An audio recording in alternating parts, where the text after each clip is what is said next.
The Galactic Concordat had classified Sol 3 Earth as a Class 5 Deathworld centuries ago. Too harsh for standard colonization, too dangerous for casual visitation. The humans who survived there were considered an evolutionary oddity, soft-skinned creatures who somehow persisted on a planet that should have killed them. When humanity finally achieved FTL travel and joined the greater galactic community, the other species regarded them with a mixture of pity and condescension. After all, what could these fragile beings possibly contribute to a galaxy dominated by the crystalline Arcturians, the hive-minded Vespula, or the silicon-based Lithoids? They would soon find out. Captain Alara Wei stood in the interrogation chamber aboard the Arcturian dreadnought Immutable Justice, blood trickling from a cut above her eye. Her wrists ached from the energy restraints, calibrated specifically to hold a fragile human. Supreme Commander Kezi Real, a towering crystalline being whose faceted body refracted the harsh lighting into prismatic patterns, circled her. Two Vespula guards flanked the doorway, their chitinous exoskeletons gleaming. The Terran vessel has been secured. The commander's translator device converted his crystalline resonances into standard galactic. Your crew is being processed. This act of espionage will not go unpunished. Alara maintained her silence, focusing on her breathing just as she had been taught in the gravity wells of the Olympus Mons training facility.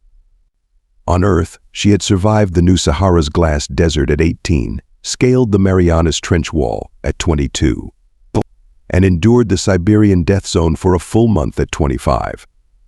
Her body bore the scars of a life spent challenging Earth's most hostile environments. But the Arcturians didn't know that. Speak, human, KZ Rill commanded. We know the Terran Stellar Navy sent you to recover intelligence on our quantum fold technology. I'm a civilian researcher, Alara replied calmly. My ship was on a sanctioned xenobiological survey when your vessels intercepted us. The Arcturian laughed, a sound like shattering glass. Your deception is pointless. Humans are terrible liars. Your physiological responses betray you. The elevated heart rate, increased perspiration, these are well-documented weaknesses of your species. Alara allowed herself a small smile. The Arcturians had obviously studied human biology, but they'd fundamentally misunderstood it. What they interpreted as fear was simply her body's natural adaptation to stress, a response honed by generations of evolution on a planet that had tried to kill her ancestors at every turn. Where is the data core you stole? KZZRL leaned closer, his crystalline form creaking. Tell us, and your death will be quick. I have nothing to tell you, Alara replied, subtly testing the strength of her restraints. The Arcturians had calibrated them for standard human strength parameters, another mistake. Then perhaps your crew will be more forthcoming. Especially the young one. What was his name? Technician Lu, I believe? Alara's expression hardened. Lu was barely 20 on his first deep space assignment. Just a kid.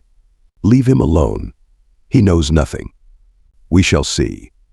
KZ Real moved toward the exit. I will return when your isolation has weakened your resolve. Humans are social creatures. Solitary confinement is particularly effective in breaking your kind. As the door sealed behind him, Alara waited precisely 30 seconds, then flexed her muscles in the specific sequence she'd been training for since academy days. On Earth, each muscle group in her enhanced physiology had been pushed to its limits under the punishing gravity and environmental extremes. Here, in the standard gravity of the Arcturian vessel, with restraints calibrated for normal human parameters, she had the advantage. The energy cuff on her right wrist flickered as she dislocated her thumb, a maneuver that would have crippled most beings, but one she'd performed countless times in survival training. Pain was just information, as her instructors had drilled into her. One hand free, she made quick work of the second restraint. Now for the hard part. Across the galaxy, in the Concordat High Council chambers, Ambassador Torin Zabe sat uncomfortably as the alien representatives debated the human problem. Their expansion must be contained, insisted Delegate Vruu of the Vespula Hive. Their resource consumption patterns are unsustainable. I concur, added Sar Tun, the Lithoid representative. Their adaptability makes them unpredictable. They have established colonies on worlds we classified as uninhabitable, using technologies that circumvent our established protocols. Ambassador Zabe cleared his throat. As the sole human representative, he'd learned that most species found humanity simultaneously fascinating and disturbing. They couldn't comprehend how a species with no natural weapons, no exoskeleton, and no extraordinary physical attributes had survived on such a hostile world, let alone reach the stars. The Terran Alliance has abided by all Concordat regulations regarding expansion, Zabe reminded them. If anything, we've shown remarkable restraint. Restraint? The Arcturian representative's crystalline form shimmered with indignation. Is that what you call the incident in the Rigel system? Or the establishment of mining operations in the Kuiper debris field without proper authorization? Those were misunderstandings, not violations, Zabe replied smoothly. As for Rigel, I believe the final investigation determined that the Arcturian patrol fired first. Before the heated exchange could continue, an aide rushed into the chamber and whispered urgently to the Arcturian delegate. The crystalline being's facets darkened the equivalent of blanching. This session is temporarily adjourned, the Arcturian announced abruptly. There has been a security incident requiring immediate attention. As the chamber emptied, a junior human diplomat slipped Zabe a datapad. The message was brief. Arcturian capital ship Immutable Justice reports security breach. Captain Wei missing from detention. 3 guards incapacitated. Ship wide alert in progress. Zabe suppressed a smile. Ilara Wei. Of course it would be her. Earth-born and Earth-trained, with enhancements that made her especially suited for the mission he'd personally selected her for.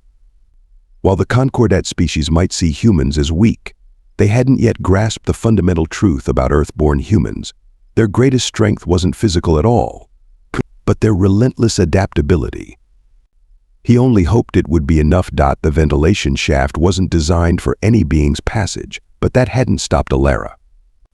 The Arcturians, evolved on a low-gravity world with stable environmental conditions, had limited understanding of what a determined human could squeeze through.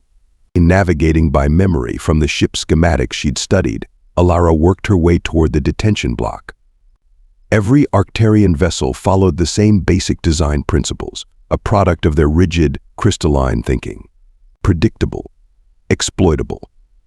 Her enhanced hearing picked up the chittering communication of Vespula guards long before she reached the junction above the cell block. The insectoid beings were discussing something in their native language, too fast for her translator to process completely. But she caught references to the human crew and interrogation schedule. Timing her move with the rotation of the surveillance drones, Ilara dropped down into an unmonitored corridor. The slightly lower gravity made her movements easier, but she had to consciously adjust her muscle responses to avoid overcompensating. 2 doors down, she found what she needed: an environmental control station. The Arcturians maintained their ships at temperatures that would cause human hypothermia within hours, another reason they underestimated human prisoners' escape capabilities. Usually, Ilara interfaced her subdermal tech with the alien system. The bioadaptive implants beneath her skin, standard for Earth-born military personnel, allowed her to communicate directly with compatible technology. It wasn't perfect, but it gave her enough access to locate her crew. The ship's manifest showed 12 humans in detention cell block Gamma 6, and 1 in the ship's laboratory section. Lu. Changing priorities, Ilara moved swiftly toward the laboratories. The young technician had been part of her mission for a reason, though not the one the Arcturians suspected. Lu wasn't just a technician, he was a biological courier, carrying within his enhanced cellular structure the most valuable weapon humanity had: information. Specifically, the complete genetic record of Earth's deadliest microorganisms, encoded into junk DNA sequences that mimic normal human genetic variations. Undetectable to standard scanners, but accessible with the right activation sequence. If the Arcturians subjected him to deep tissue scanning, they might stumble upon it accidentally. The laboratory level was less guarded than she expected. The Arcturians clearly felt secure in their technology's ability to contain humans. They hadn't counted on facing someone born and raised in Earth's harshest environments. Someone who'd survived conditions that would kill most of the galaxy's dominant species within minutes. Through the translucent doorway, she could see Lu strapped to an examination table, surrounded by scanning equipment. Two Arcturian scientists were preparing something that looked disturbingly like a molecular separator. Time was running out. Ambassador Zabe maintained his diplomatic composure as the emergency council session reconvened. The Arcturian representative was visibly agitated, his crystalline form vibrating at a frequency that created an uncomfortable harmonic in the chamber. "We demand an explanation." The Arcturian's translator couldn't fully capture the outrage in his resonant voice. "A human prisoner has escaped confinement aboard our flagship, causing significant damage and injuring multiple security personnel." Zabe feigned surprise. "That's most concerning. May I ask why a human was being detained aboard a military vessel in Concordat neutral space?" The chamber fell silent. The Arcturian's facets darkened further. The vessel in question was engaged in unauthorized surveillance activities, the Arcturian finally stated. "It was intercepted according to security protocols." "I see." Zabe consulted his datapad casually. "My information indicates the vessel was the Galileo, a registered research ship conducting approved xenobiological studies. Its transponder signals and flight path were filed with the Concordat Transit Authority 3 standard cycles ago." The lithoid representative shifted uncomfortably. "Perhaps we should focus on the security breach rather than jurisdiction questions." "I agree," said Zabe, "though I'm curious how a single human managed to overcome Arcturian security systems. According to your own technical specifications, such a feat should be impossible." The unspoken implication hung in the air. Either Arcturian security wasn't as formidable as claimed, or humans weren't as weak as everyone thought. "What concerns the Council," interjected the Vespula delegate, "is why humans are demonstrating capabilities inconsistent with their documented physiological parameters." Zabe smiled diplomatically. "Perhaps those parameters need updating. Earth is classified as a Class 5 death world for good reason. Those of us born and raised there are adaptable." As the delegates processed this, Zabe received another encrypted message. Phase 2 initiated. Quantum fold technology confirmed. Lu secure. Everything was proceeding according to plan. The laboratory erupted into chaos when the environmental systems suddenly reconfigured, flooding the room with Earth-normal atmosphere, hot, humid, and oxygen-rich. For Alara, it felt like a welcome homecoming. For the Arcturians, whose crystalline forms were optimized for cold, dry conditions, it was debilitating. The scientists' movements slowed as their external layers began to develop microfractures from the rapid humidity absorption. The Vespula guard at the door thrashed as its exoskeleton expanded uncomfortably in the heat. Alara moved quickly, neutralizing the disoriented guard with a precise strike to a nerve cluster between its thoracic plates. One of the scientists managed to trigger an alarm before she rendered him unconscious. "Captain?" Liu's voice was weak as she freed him from the restraints. "They know about the package." Alara's heart raced. "How much?" "They detected anomalies in my cellular structure but couldn't decode them. They were about to try more invasive methods." He winced as he sat up. "I don't think I would have withstood those." "You don't have to," Alara assured him, helping him to his feet. "Did they upload any data to the main system?" Lu shook his head. "Preliminary scans only." The chief scientist said something about keeping the findings compartmentalized until they were certain. Good news. It meant the information was still contained. "We need to move. Can you walk?" "Yes, Ma, I am." Lu straightened, the resilience of Earth-born youth evident in his recovery. Alara accessed a terminal, using her implants to navigate the alien interface. The ship was in lockdown, security teams converging on their location. Escape via conventional means was impossible. Time for Plan Omega, she decided, pulling a small device from beneath a layer of artificial skin on her forearm. The quantum communicator, humanity's most closely guarded technological secret, was no larger than her thumbnail. The rest of the crew? Liu asked. The Arcturians are about to have a much bigger problem than escaped prisoners, Alara replied as she activated the device. One that will necessitate immediate evacuation of all personnel. Liu's eyes widened in understanding. The terraforming nanites? Alara nodded. Already released into the ship's atmospheric system, programmed to target non-organic compounds specific to Arcturian technology. In about 10 minutes. This entire vessel will begin to transform into something much more hospitable to Earth-born life and completely uninhabitable to crystalline beings. She entered the final command sequence into the quantum communicator. Somewhere across the galaxy, a receiving station would pick up the signal, instantaneous communication that defied the known laws of physics as understood by the Concordat species. Omega Protocol confirmed, came the response, extraction in progress. The air around them began to shimmer as the quantum fold, the very technology they had been sent to confirm, engaged from an external source. The Arcturians weren't the only ones who had developed it, after all. Captain, Liu said quietly, as the laboratory around them began to distort. Is this going to start a war? Alara met his gaze steadily. No. It's going to prevent 1.3 days later. Ambassador Zabe stood on the observation deck of the Terran diplomatic vessel, watching as the Concordat representatives boarded their ships following the emergency summit. They've agreed to the terms, his aide reported. Full recognition of human sovereignty in the Sol system and affiliated colonies. Removal of Earth's Deathworld classification. And formal acknowledgement of humanity's right to develop technologies suited to our unique physiological needs. And the Arcturians? Still protesting, but without support from the others. The loss of their flagship was a significant blow to their prestige.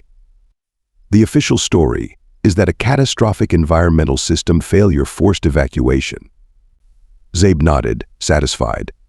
And Captain Wei? Debriefing with intelligence. The quantum fold technology, she confirmed, matches our own development path. We're at least a decade ahead of even the Arcturians. The aide hesitated. Sir, may I ask something unofficially? Go ahead. Did we just bluff the entire Concordat with a single ship and crew? Zabe turned from the viewport, his expression thoughtful. Not a bluff, exactly. A demonstration. For centuries, they've seen us as weak because we lack natural armor, because our world tried to kill us at every turn. What they failed to understand is that those challenges are precisely what made us strong. He gestured to the stars beyond the viewport. Out there, species evolved in harmony with their environments. They developed specialized biological adaptations for stable conditions. But Earth never gave us that luxury. We had to adapt to everything: heat, cold, pressure, radiation, gravity. We became generalists in a galaxy of specialists. And now they know it, the aide concluded. Now they respect it, Zabe corrected. Captain Wei and her crew showed them what one human from a death world can do. Imagine what billions of us might accomplish if provoked. As the last Concordat ship departed, Zabe allowed himself a small smile. Humanity's path among the stars would be smoother now. Not because they had proven themselves the strongest species, but because they had demonstrated the most dangerous quality of all, the ability to survive against impossible odds. It was, after all, what Earth had taught them from the beginning. The medical bay of Terran Naval Station Artemis hummed with activity as Captain Alara Wei underwent her post-mission assessment.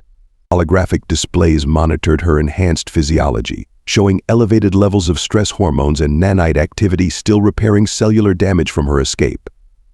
You should be proud, said Dr. Nadine Chen, reviewing the data. The performance of your augmentations exceeded projections by 23%. Particularly the osmorgulatory adaptations when you swam through that coolant reservoir. Alara winced at the memory.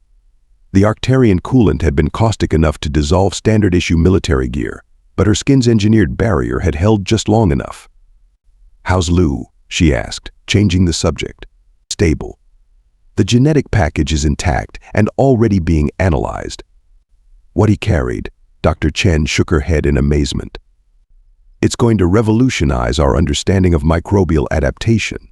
Thousands of Earth's most resilient organisms encoded into transportable DNA. Terraforming will never be the same." A soft chime announced a visitor. Admiral Xavier Ramos entered, his weathered face bearing the distinctive scarring of someone who had survived Earth's magnetic reversal event decades ago. "Captain." He nodded respectfully. "Feeling better?" "Well enough to be debriefed, sir." Ramos dismissed the medical staff with a gesture. Once they were alone, his formal demeanor relaxed slightly. "The Concordat is in an uproar," he said, taking a seat beside her bed. "The Arcturians are demanding your extradition for trial. The Vespula are conducting emergency reviews of all their human physiological data. And the Lithoids have suddenly become very interested in cultural exchange programs." Elara allowed herself a small smile. "And the fold technology?" "Confirmed. Your readings match our theoretical models. They've achieved practical quantum transportation, just as we suspected. But their application is limited." "How so?" Ramos activated a secure holodisplay. "Their system requires massive energy input and can only transport inorganic matter. Our approach is more elegant, working with space-time rather than against it." The display showed two diverging development paths, the Arcturian brute force method versus the Terran sympathetic resonance approach. "Their arrogance blinds them," Ramos continued. "They assume the only viable paths to advanced technology are the ones they discovered. They never considered that a species from a highly unstable world might find different solutions." Elara studied the schematics, recognizing the influence of Earth's unique physics. The planet's unusually active magnetic field, its variable gravity wells, and its chaotic weather patterns had all shaped human scientific development in ways utterly foreign to species from more stable worlds. "What happens now?" she asked. "Now." Ramos deactivated the display. "Now we prepare for Phase 3. Zabez bought us time with the diplomatic agreements, but the Arcturians won't remain deterred forever. They've ruled this sector for millennia. They won't surrender their dominance easily." "You're talking about Operation Prometheus?" Ramos nodded gravely. "The first truly independent human colony beyond Concordat space. Self-sufficient, strategically located, and defended by our best technology.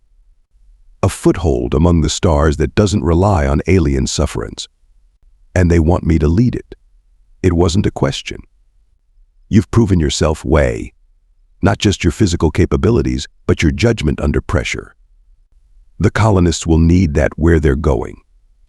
Elara looked down at her hands, the same hands that had strangled a Vespula guard and reprogrammed Arcturian security systems. Hands that bore the calluses of a life spent fighting Earth's most extreme environments. "Where exactly is this colony going to be?" Ramos hesitated, then named a star system far beyond the Concordat's borders. Elara's eyes widened. "That's a Class 6 system. Even worse than Earth." "Precisely." Ramos nodded. "To any other species in the galaxy, it's uninhabitable, which makes it perfect for humans." After all, his scarred face broke into a rare smile. "We've had plenty of practice with the impossible. 6 months later, the colony ship Prometheus departed Terran space, its massive engines pushing it toward the quantum fold point. On the bridge, Captain Elara Way watched the final preparations for the jump that would take them beyond known space. Chief Technician Lou, now fully recovered and promoted, monitored the fold calculations. "Field cohesion at 98%, Captain. Better than any test run." "Concordat tracking systems?" she asked. "Obfuscation protocols active. As far as they can tell, we're a routine resource expedition to the Kuiper Belt.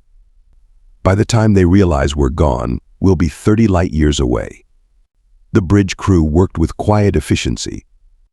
Each had been selected not just for their skills, but for their origin, all Earth-born, all veterans of the planet's harshest regions.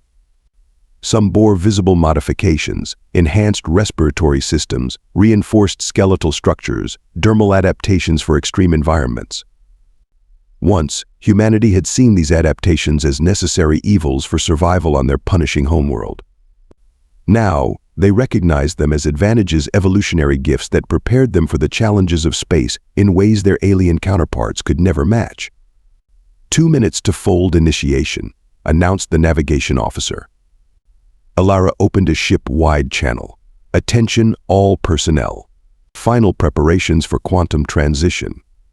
This is what we trained for. What Earth prepared us for. Throughout the vessel, 2,000 colonists secured themselves for the jump. Young families, scientists, engineers, the vanguard of humanity's independent future among the stars. Each carried within them the legacy of Earth, resilience coded into their genes, adaptability woven into their culture. Lieutenant Carax, Alara addressed her security chief, a woman whose ancestors had survived the Arctic melt wars. Status of our passenger? Secure in deep stasis, Captain. Still no indication they suspect we extracted him during the evacuation. Him being an Arctarian scientist who had been working directly on the Quantum Fold project, not abducted, but defected, disillusioned with his species' militaristic applications of the technology. His insights had accelerated humanity's own development by years. Captain Lu called out, receiving final transmission from command. A text-only message appeared on her private display. Prometheus Actual. Godspeed and good hunting. Remember Earth. Fold sequence initiating, announced the navigation officer. Point of no return in 543. As the countdown reached 0, the fabric of space-time distorted around the massive vessel. Stars blurred, reality itself seeming to fold like origami in the viewports. Alara gripped her command chair, feeling the momentary disorientation that accompanied the transition. Unlike the Arctarian system, which forced its way through space-time, the human approach worked harmoniously with the universe's fundamental forces, a reflection of how humanity had ultimately survived on Earth, not by conquering nature, but by understanding and adapting to it. The ship shuddered, then steadied. Outside, new constellations appeared, stars no human eyes had ever directly observed before. Transition complete, Lu reported, his voice tinged with awe. Position confirmed. We've arrived. On the main view screen, a binary star system came into focus. Orbiting the twin suns was their destination, a massive world with swirling storm systems covering most of its surface, powerful magnetic fields, and gravity 1.3 times Earth standard. To the Concordat species, it was the definition of hell, a world even more chaotic and dangerous than Earth. To humans born of a death world, it was something else entirely. It was opportunity. Begin orbital insertion, Alara ordered, and initiate Operation Genesis. As the Prometheus moved toward its new home, deployment pods began launching from its hull, each containing terraforming nanites programmed with the genetic information Lu had carried. Within months, they would begin the process of making specific regions of the planet habitable for human life, creating enclaves where the colony could establish itself. Standing at the viewport, watching the storm-racked planet grow larger, Alara thought about the Arctarians, the Vespula, and all the other species who had dismissed humans as weak and fragile. They had been partially right. Humans lacked natural armor, possessed no inherent weapons, and required a narrow band of environmental conditions to survive unprotected. But they had missed the most important truth about the beings from Earth. What doesn't kill humans makes them stronger. Each challenge overcome became a stepping stone, each adaptation a new advantage, each seemingly insurmountable obstacle just another opportunity to evolve. The aliens thought humans were weak until they met one raised on a death world. Now, humanity would show the galaxy what they could become when they claimed a world even Earth would consider deadly. Not merely survivors, but conquerors of the impossible. Not just a species, but a force of nature. As the colony ship began its descent toward their new home, Alara made a silent promise to the galaxy at large. This was only the beginning.